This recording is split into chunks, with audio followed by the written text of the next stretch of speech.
സുമുഖനും സുന്ദരനും അതിലേറെ സമ്പന്നനുമായ ഒരു അന്യമതസ്കനായ യുവാവിൻ്റെ അല്ലെങ്കിൽ ഒരു പട്ടരി ചെക്കൻ്റെ ആലോചന നിങ്ങൾക്ക് വന്നാൽ നിങ്ങളിൽ എത്ര പേര് ആ വ്യക്തിയെ വിവാഹം കഴിക്കും? വളരെ ലളിതമായ ഒരു ചോദ്യമല്ലേ? അപ്പോൾ എൻ്റെ ലൈഫ് സ്റ്റോറി ഒന്ന് പറയാമോ എന്നൊക്കെ ചോദിച്ച് കുറേ പേര് പറഞ്ഞു, ചേച്ചിയുടെ കഥയൊക്കെ കേട്ടിട്ട് കാലം കുറേ ആയി കേട്ടോ എന്ന്. അപ്പോൾ ഞാൻ തീരുമാനിച്ചു, ശരിയാണ്, എൻ്റെ ജീവിതത്തിലുണ്ടായ രസകരമായ ഒരു കാര്യം നിങ്ങളോടങ്ങ് ഷെയർ ചെയ്യാമെന്ന് വിചാരിച്ചു. അതായത് ഒരുപാട് വർഷങ്ങൾക്ക് മുന്നേ, ഏതാണ്ട് ഇപ്പോൾ എത്ര 32, 10, 42, ഇപ്പോൾ 15 വർഷം മുന്നേ നടന്ന ഒരു കാര്യം പറയാൻ പോകണം. അന്ന് ഞാൻ എറണാകുളത്ത് ശ്രീ കൊച്ചിൻ ഗുജറാത്ത് ഹയർ സെക്കൻഡറി സ്കൂളിൽ പഠിപ്പിക്കുന്ന സമയം. അപ്പോൾ ഈ സ്കൂളിനോടനുബന്ധിച്ച് തന്നെ ചെറിയൊരു കോളേജുമുണ്ട്. മട്ടാഞ്ചേരി എന്നുള്ള സ്ഥലത്തിൻ്റെ പ്രത്യേകത നിങ്ങൾ ഒരുപാട് പേരൊക്കെ അറിയാമായിരിക്കാം അല്ലേ? ജൂതന്മാരുടെ സിനഗോഗുണ്ട്. ഒരുപാട് ഹിസ്റ്റോറിക്കലായിട്ടുള്ള പ്രാധാന്യമുള്ള സ്ഥലമാണ് നമ്മുടെ മട്ടാഞ്ചേരി. അപ്പം ഈ ഏരിയയുടെ മറ്റൊരു പ്രത്യേകത എന്ന് പറയുന്നത് ഭ്രാന്തൻ കുരിയച്ചൻ്റെ പള്ളിയൊക്കെ ഉണ്ട്. അപ്പം ആ തെരുവിന് ഒരു ഭാഗത്തേക്ക് മുഴുവനും ഹിന്ദുസും മറ്റു ഭാഗത്തേക്ക് മൊത്തം മുസ്ലിംസുമാണ്. അതായത് വർഷങ്ങൾക്ക് മുന്നേ വർഗീയ കലാപം നടന്നുവെന്നും അവസാനം തെരുവിൻ്റെ ഒരു ഭാഗം ഈ രണ്ടു കൂട്ടർക്കുമാറിട്ട് വേർതിരിച്ചു കൊടുത്ത് ഒരു ഒത്തുതീർപ്പാക്കിയ സ്ഥലമാണ് മട്ടാഞ്ചേരി. അപ്പോൾ ഇത്തരത്തിലുള്ള ഒരു സ്ഥലത്തിൻ്റെ മറ്റൊരു പ്രത്യേകത എന്ന് പറഞ്ഞാൽ തെരുവൊക്കെ ചില സമയങ്ങളിൽ ഭയങ്കര തിരക്കായിരിക്കും. മാത്രമല്ല തെമ്മാടികളുടെയും മയക്കുമരുന്ന് ലോബിയുടെയൊക്കെ ശക്തമായ സ്വാധീനമുള്ള സ്ഥലമാണ്. ആ കാലത്തൊക്കെ പെൺകുട്ടികളൊക്കെ വഴി കൂടെ പോകുമ്പോൾ ആർക്കെങ്കിലും ഇഷ്ടപ്പെട്ട് കഴിഞ്ഞാൽ ഈ പെൺകുട്ടികളെ പരസ്യമായിട്ട് തന്നെ തൂക്കിയെടുത്തുകൊണ്ട് പോകുന്ന ഒരു സ്ഥലമാണെന്നാണ് നമ്മളൊക്കെ കേട്ടേക്കുന്നത്. അല്പം പേടിയോടെയാണ് നമ്മൾ ഈ മട്ടാഞ്ചേരി ജീവിക്കുന്നത്.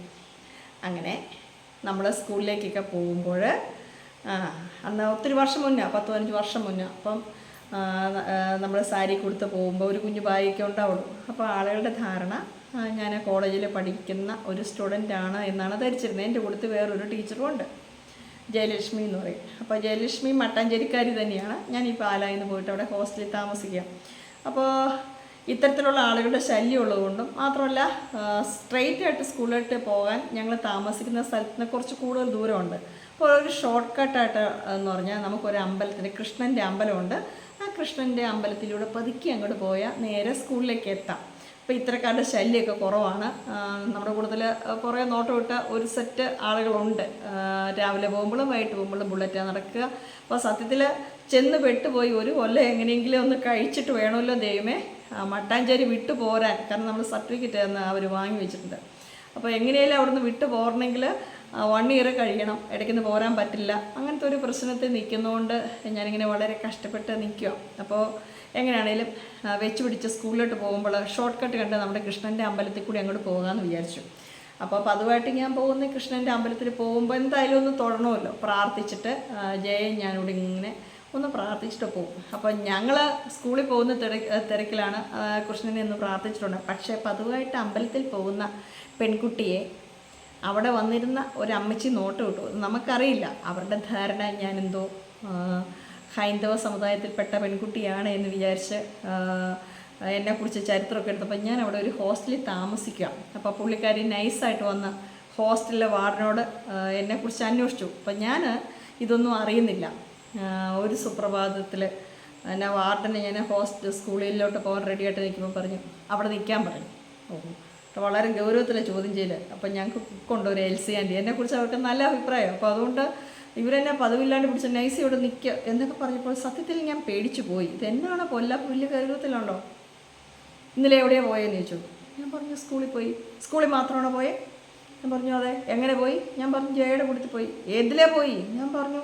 അപ്പോൾ ഞാൻ പറഞ്ഞു ഇല്ല, ഞാൻ സ്കൂളിൽ മാത്രം പോയി, ഞാൻ വേറെ അടുത്തും പോയില്ലല്ലോ, അതുപോലെ ഇവിടെ വന്നല്ലോ എന്നൊക്കെ വളരെ ടെൻഷനായി പോയി. പെട്ടെന്ന് ഇതെന്നാ സംഭവം അറിയാൻ മേലായിട്ട്. അപ്പോൾ സത്യത്തിൽ വാർഡൻ്റെ ഉള്ളിൽ ചിരിയാണ് വരുന്നത്. കാരണം ഈ തള്ള എങ്ങനെ എന്നെ കണ്ടുപിടിച്ചതെന്ന് ഇവർക്ക് അറിയത്തില്ല. അപ്പോൾ ഇതെന്താണ് സംഭവം എന്ന് അറിയാൻ ചോദിക്കുന്നത്. എൽസേൻ്റെ അടുത്ത് കൊണ്ട് രണ്ടുപേരുടെ ഭയങ്കര ഗൗരവത്തിൽ ചോദ്യം ചെയ്യില്ല.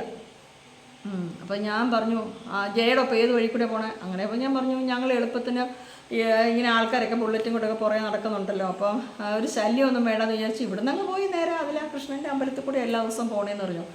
അപ്പോൾ പുള്ളിക്കാരി ഒറ്റ ചിരി ഇരിച്ചു. അപ്പോൾ എന്നിട്ട് നൈസി അവിടെ ആരോടാ മിണ്ടിയെ എന്നൊക്കെ ചോദിച്ചു. ഞാൻ പറഞ്ഞു ആരോടും മിണ്ടിയൊന്നും ഇല്ലല്ലോ.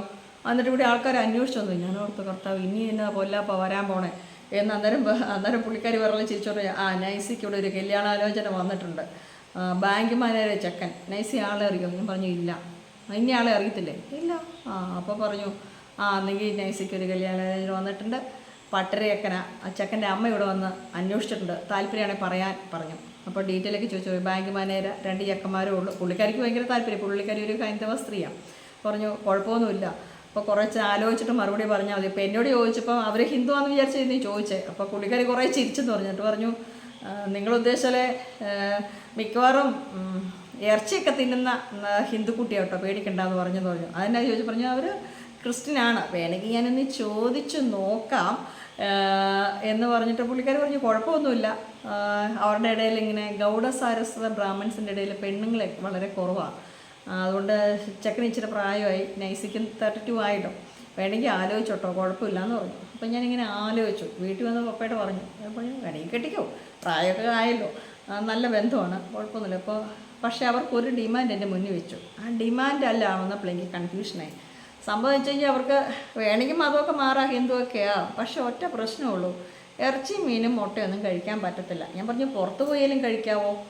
അതും പറ്റത്തില്ല. അപ്പം ഞാനിങ്ങനെ കൂലിക്കഷായമായിട്ടിരുന്ന് ചിന്തിച്ചു. എൻ്റെ ഫ്രണ്ട്സ് ഉണ്ട്, ഞങ്ങളെല്ലാം കൂടെ ആലോചിച്ചു. എല്ലാവരും പറഞ്ഞു പട്ടരടി കുഴപ്പമില്ല, കെട്ടിക്കോന്ന്. പ്ലാനൊക്കെ എൻ്റെ മനസ്സിൽ ചെറുതായിട്ടൊന്ന് തോന്നി. കല്യാണം നടക്കുന്നില്ല, ആ ഒരു പ്രായമൊക്കെ ആണല്ലോ, വേണോ, അവിടെ തന്നെ സ്കൂളിൽ ജോയിൻ കണ്ടിന്യൂ ചെയ്യാം, വീടൊക്കെ എനിക്ക് കാണിച്ചു തന്നു എൻ്റെ ഫ്രണ്ട്സൊക്കെ. അപ്പോൾ നല്ല സെറ്റപ്പാണ്, പണ്ട് വലിയ കിടക്കാച്ച സംഭവമൊക്കെയാണ്. അപ്പനില്ല, ഇങ്ങനെയൊക്കെ ആലോചിച്ചു. പിന്നെയും എൻ്റെ മനസ്സിൽ വന്നു ഒറ്റ സംഭവമുള്ളൂ. എന്താണ്? ഞാൻ നോക്കുമ്പോൾ ചെക്കനെ വേണോ, കല്യാണം വേണോ, ഇങ്ങനെയൊക്കെ ആലോചിക്കുമ്പോൾ എൻ്റെ മനസ്സിലേക്ക് നല്ല വറുത്ത ബീഫ് ഇങ്ങനെ ഒരു പാത്രത്തിൽ ഇരിക്കുന്നതിൻ്റെ ഒരു ഓർമ്മ വന്നു. പാലപ്പം, കള്ളപ്പം, ബീഫ്, നല്ല മീൻകറി, കൊതിപ്പിക്കുന്ന ചിക്കൻ്റെ മണം, കോഴിക്കാലൊക്കെ ഓർമ്മ വന്നപ്പം എനിക്ക് തോന്നി വേണ്ട. ഞാൻ ചോദിച്ചു, വാർഡനോട് ചോദിക്കാൻ പറഞ്ഞു. ഞാൻ വെളിയിൽ പോയി കഴിച്ചോളാം, അതിന് ഓക്കെ ആണെങ്കിൽ വേണമെങ്കിൽ ആലോചിക്കാം, വീട്ടിൽ വെച്ച് വേണ്ട, ഞാൻ വെളിയിൽ പോയി ഞാൻ തന്നെ കഴിച്ചോളാം എന്ന് പറഞ്ഞു. അപ്പോൾ പറഞ്ഞിട്ട് അതും അവർക്ക് പറ്റത്തില്ല. പിന്നെ എനിക്കെന്നാ സൂക്കേടാ, നല്ല ബീഫും ചിക്കൻ കാലൊക്കെ വേണ്ടെന്ന് വെച്ചിട്ട് എവിടെയോ കിടക്കുന്ന പട്ടരട്ട മുരിങ്ങക്കോല് രാവിലെ ഉച്ചയ്ക്കും കഴിക്കാൻ, സാമ്പാർ മാത്രം കഴിക്കാനേ, അത് നല്ല ഒന്നാം തരം നസ്രായണം പെട്ടെ. അവർക്ക് വേറെ ആരെയും കണ്ടില്ലെന്ന് ഞാൻ ഓർത്തു. ഞാൻ പറഞ്ഞു തക്കാല മോഹം വിട്ടേക്കാൻ പറഞ്ഞു. എനിക്ക് ഇറച്ചി മീനും ഇല്ലാണ്ട് ജീവിക്കാൻ പറ്റത്തില്ല. ഇതെൻ്റെ കഥ. പക്ഷേ എൻ്റെ ഒരു കസിനുണ്ടായിരുന്നു, അവളൊരു ഡോക്ടർ കുഞ്ഞാണ്. അവൾ എന്നാ പരിപാടി കാണിച്ചു, എങ്ങനെയോ പ്രേമിച്ച് ഇഷ്ടപ്പെട്ട് ഒരു പട്ടര അങ്ങോട്ട് കിട്ടി. ഞാൻ എപ്പോഴും ഓർക്കുന്നു, എല്ലാ ദിവസവും ബീഫും ചിക്കനും മാത്രം ദുണ്ണിന്ന് ഇറങ്ങിക്കൊണ്ടിരുന്ന അവളെ എങ്ങനെ മുരിങ്ങക്കോല് സാമ്പാറും ചമ്മന്തി മാത്രമായിട്ട് ജീവിക്കുന്നെന്നാണ് എനിക്ക് എല്ലാവരോടും പറയാനുള്ള കാര്യം ഇത്രയുള്ളൂ കേട്ടോ. നിങ്ങൾ നിങ്ങളുടെ ഭക്ഷണ സ്വാതന്ത്ര്യമൊക്കെ വേണ്ടെന്ന് വെച്ചിട്ട് ഇന്നലെ കണ്ടോൻ്റെയൊക്കെ പുറകെ പോയി ഈ സാമ്പാർ അവിയിലൊക്കെ മണത്ത് എങ്ങനെ ജീവിക്കുന്നോ എന്തോ. പണ്ട് ഞങ്ങളുടെ നാട്ടിൽ പ്രമാദമായ ഒരു വിവാഹം നടന്നു. അതും ഇത് തന്നെ, മതം മാറി കിട്ടി. എന്നിട്ട് പുള്ളിക്കാരി ഇറച്ചി നല്ലൊരു നമ്പൂരിക്കുട്ടി എന്ന് പറയുന്ന രീതിയിലൊരു കക്ഷിയാണ്. പുള്ളിക്കാരി ഇറച്ചി മീനൊക്കെ ഇല്ലാണ്ട് ഒരു നേരം ഭക്ഷണം കഴിക്കില്ലെന്ന് കേട്ടെ. എനിക്ക് അതിലല്ല സങ്കടം. എങ്ങനെ മുരിക്ക മാത്രം കൂട്ടി സാമ്പാർ മാത്രം കൂട്ടി എൻ്റെ പാവം കൊച്ചു ഫുഡ് കഴിക്കുന്ന ഓർത്താ. ഒരു പ്രേമത്തിന് ഇത്രയൊക്കെ ശക്തിയുണ്ടോ? അതുവരെ കഴിച്ച ഭക്ഷണം വേണ്ടെന്ന് വെച്ച് പേരൻസിനെയോ പോട്ടെ എന്നേലോട്ടെ, പക്ഷേ നല്ലൊരു ബീഫ് കറി, പോർക്ക് ഫ്രൈ ഒക്കെ മുന്നിൽ ചെമ്മി ഓലത്തി ഇതൊക്കെ ഇരിക്കുന്ന ആ ഓർമ്മ വെച്ചിട്ട് എങ്ങനെ പട്ടര പ്രേമിക്കുന്നു, പട്ടര കൊടുത്ത് പോയി ജീവിക്കുന്നു. ക്രിസ്ത്യാനിക്കിടയിൽ ഞാൻ ഏതായാലും തീരുമാനിച്ചു, ഞാൻ പട്ടര കെട്ടത്തില്ലെന്ന. എനിക്ക് എൻ്റെ ബീഫും പോർക്കും ഒക്കെയാണ് വലുത്. അതുകൊണ്ട് എനിക്ക് പെൺപിള്ളേരോട് പറയാനുള്ളത് എന്നാ അറിയോ, നിങ്ങളുടെ ഭക്ഷണ സ്വാതന്ത്ര്യമൊക്കെ വേണ്ടെന്ന് വെച്ചാൽ ഇല്ലോളും ഇല്ലാത്തൊരു പ്രേമത്തിന് വേണ്ടിയിട്ട് ചിന്തിക്കണം. ജീവിതകാലം മുഴുവൻ ഒരു ദിവസവും 2 ദിവസമല്ല, മരണം വരെ പിന്നെ ഒരിക്കലും കഴിക്കാൻ പറ്റാണ്ട് ജീവിക്കണം. എൻ്റെ ഒരു ഫ്രണ്ടുണ്ട്, മദ്രാസ് മെഡിക്കൽ കോളേജിലെ ഡോക്ടറാണ്. പുള്ളിക്കാരിയും പ്രണയിച്ച് വിവാഹം കഴിച്ചു. പുള്ളിക്കാരി അതുവരെ ചിക്കനും നോൺ വെജൊക്കെ കഴിച്ചാൽ പട്ടര കെട്ടി, അതിൽ നമ്പൂരി കെട്ടി. അതോടുകൂടി പുള്ളിയുടെ ഭക്ഷണ സ്വാതന്ത്ര്യം പോയി. പിള്ളേർക്ക് പോലും കഴിക്കാൻ പറ്റില്ല. അവസാനം അങ്ങേരെ പിടിക്ക് പോയി. പുള്ളിക്കാരി ഇപ്പോഴും പച്ചക്കറി മാത്രം കഴിച്ച് ജീവിക്കുക. എനിക്ക് സത്യത്തിൽ സഹതാപമാണ് തോന്നിയത്. അതുകൊണ്ട് നിങ്ങൾ ആരെ വേണേൽ കെട്ടിക്കോ, നിങ്ങളുടെ സ്വാതന്ത്ര്യങ്ങൾ, ഭക്ഷണ സ്വാതന്ത്ര്യം, വസ്ത്രധാരണ സ്വാതന്ത്ര്യം, മതത്തെ ഇഷ്ടമുള്ള ദൈവത്തെ വിളിക്കാനോ പ്രാർത്ഥിക്കാനോ, നിങ്ങളുടെ സഞ്ചാര സ്വാതന്ത്ര്യം, ഇത്തരത്തിലുള്ള സ്വാതന്ത്ര്യങ്ങളൊക്കെ വേണ്ടാന്ന് വെച്ചിട്ട് ഒരു പൊട്ടനെയും കെട്ടല്ലേ, അതൊന്നും അധികം കാലം ഓടത്തില്ല, വർക്കാവത്തില്ല, എത്ര കാലം നിങ്ങൾ വേണ്ടെന്ന് വെക്കും. പിന്നെ എൻ്റെ അനിയത്തി കുട്ടിയുടെ കാര്യത്തിൽ എനിക്ക് ചെറിയ പ്രതീക്ഷയുണ്ട്. അവളെന്തായാലും അവനെ പഠിപ്പിച്ചിട്ടുണ്ട്, ഉറപ്പായിട്ടും പഠിപ്പിച്ചിട്ടുണ്ട്. അവൻ്റെ അപ്പനും അമ്മയും അറിഞ്ഞിട്ടില്ല, അവനിപ്പോൾ 24 മണിക്കൂറും ചിക്കനും ബീഫും തിന്നാണ്ടിരിക്കുമെന്ന് എനിക്ക് തോന്നുന്നില്ല. അവളുടെ ഒരു പൊതു സ്വഭാവം കൊണ്ട് പറഞ്ഞു പോയതാണേ.